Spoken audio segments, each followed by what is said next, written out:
I'm always making videos about the best free games on Steam, but never take the time to find the worst free games on Steam. Well, today I'm showing you the worst of the worst. So let's get into the top 5 free worst Steam games you don't know about.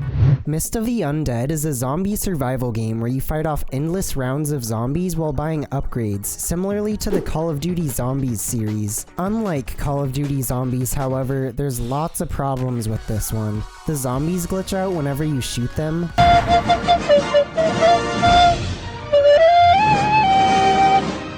The weapons all feel the same since they don't kick and have no noticeable difference in damage. Even when you upgrade them, it just allows you to hold more ammo. Everything just feels pieced together and unpolished, especially the animations.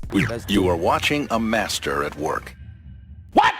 But that's just the tip of the iceberg. The game tries to emulate Call of Duty Zombies by having different points of interest scattered around the map. There's things like the mystery box, an armor upgrade, weapon upgrade, and my personal favorite, the speed upgrade.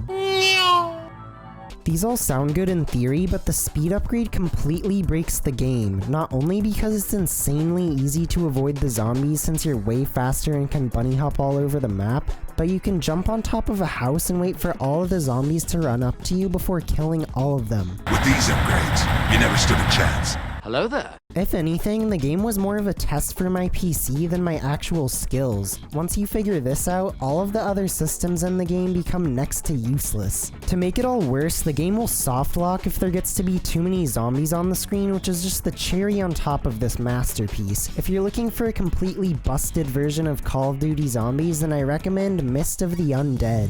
Ari and Bear is a puzzle adventure game where you play as a cat named Ari and a dog named Bear in a quote, emotional journey to find their true home. Let's see how emotional this game is. Two pets, one was a cat delivered, and the other was a dog. One was a cat, and the other was a dog. Ari.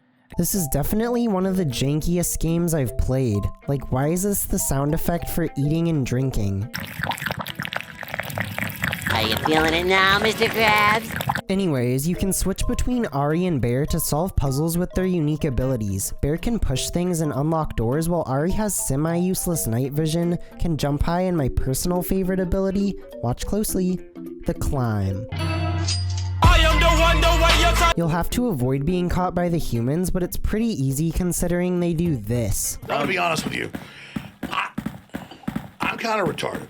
I beat the first 2 chapters in the game, but I can't tell you how many chapters there are because I sequence broke the game and somehow progressed too far with Ari, which left Bear stuck in the past area with no way to progress. I figured I'd just reload a save from the last chapter or something, but of course there's no save option or autosave, so the only logical solution was to replay this crappy game from the beginning to get back to where I was. After I got past my previous roadblock, I made it to the park where I was greeted by this guy.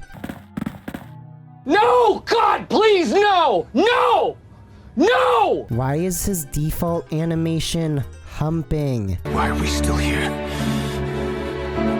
Just to suffer? After about 20 minutes, I was able to figure out how to get into the park, only for me to be sent back to the start of the game, when I was supposedly caught with no people in sight. Well, if you hate animals and love horrible game design, then I recommend Ari and Bear. Bridg is a walking simulator. Seriously, that's what it says in the game's description. That also makes me wonder if the game was meant to be called Bridge, but they forgot the E. You play as the world's slowest moving little girl who looks like she came straight out of The Exorcist. The only thing you can do in the game is kick a rock and try and get it to the end of the level to knock down the rock wall barrier. Jesus Christ. That sounds straightforward, but the physics of the rock are so inconsistent that it's seemingly random as to where the rock will end up. Sometimes it'll just go a few feet away, and other times it'll shoot 100 feet off into the distance. But then, this one time I stood on the rock, and you don't want to stand on the rock. Holy Jesus! What is that? What the fuck was that? The first 2 sections are pretty easy because they're short, but then you get to the 3rd section, which has tons of obstacles and is way longer. Needless to say, I didn't get past this section because the rock physics combined with the barriers make it impossible to predict where the rock will end up.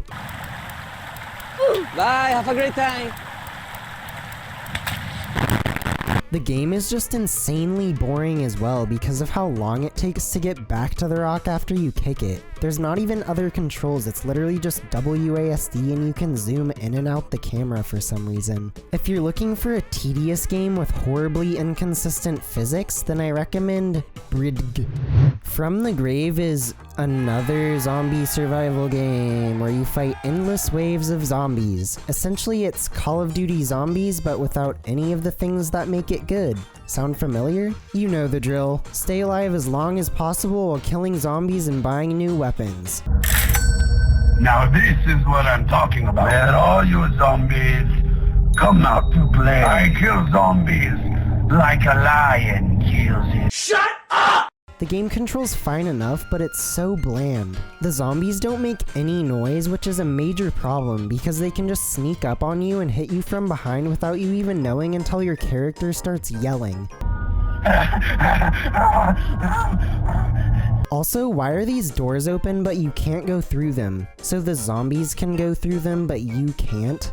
You unlock new parts of the castle by paying money to get rid of these couches, which, why not? Throughout the castle, you'll find different weapons you can buy. It's definitely best to just use the machine gun since you can just sit at the end of a long hallway picking off zombies since you don't have to worry about the mute zombies sneaking up behind you. Boring! After you kill enough zombies, you'll advance to the next round, so you think, great, maybe they'll add in some new zombie types or they'll have more health? No.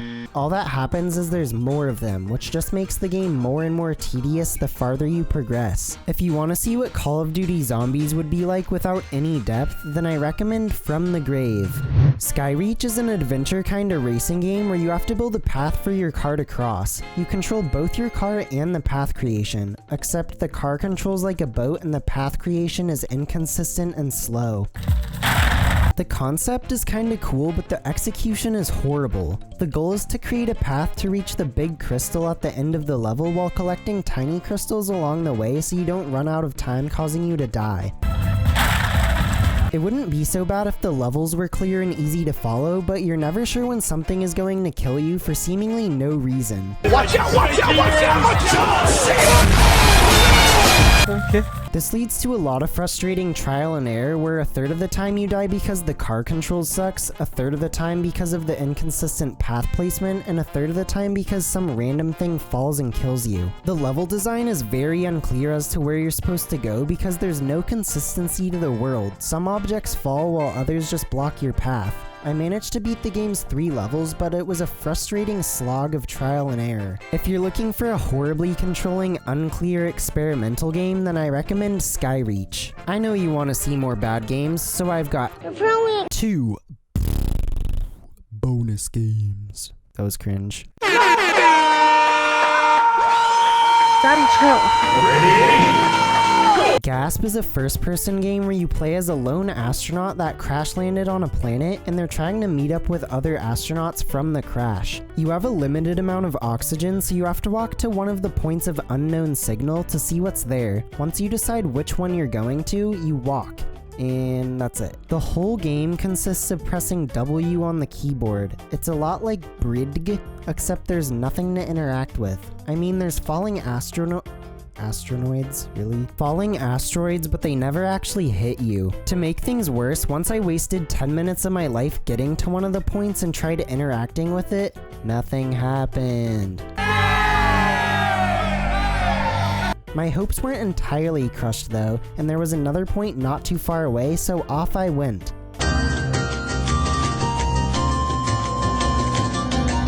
Until I hit an invisible wall. It's literally like the game doesn't want you to finish it. If you like wasting time, then I recommend Gasp. Andromeda 1 Zombies is another zombie game, but oh boy can it get a whole lot worse. I hesitate to even call this a game, which is why it's in the bonus category. The game is horrendously ugly and looks like it was made in a few hours. There's different weapons scattered around the map that you can kill zombies with. The problem is that the zombies don't move until you get close to them, so you can just kill them from afar. Also, you're way faster than them, so you never actually get hit. Also, the way to beat the game's 3 copy and pasted levels is by running to the end of the level and just pressing the button, which means you don't actually have to kill any zombies. You can just run through all 3 levels in less than 2 minutes. The only difference between the 3 levels is that there's more zombies in each subsequent level. And it has a sequel. Why? If you like games made by someone with 0 knowledge of game design, then I recommend Andromeda 1 Zombies. Those were the top 5 free worst Steam games you didn't know about. Those games physically hurt me to play, but I hope you got some entertainment out of that. If you want to see free Steam games that are actually worth your time, then I'll have my playlist of free Steam games you don't know about linked in the description. Thanks for watching, and don't forget to like and subscribe to keep up with this ongoing series.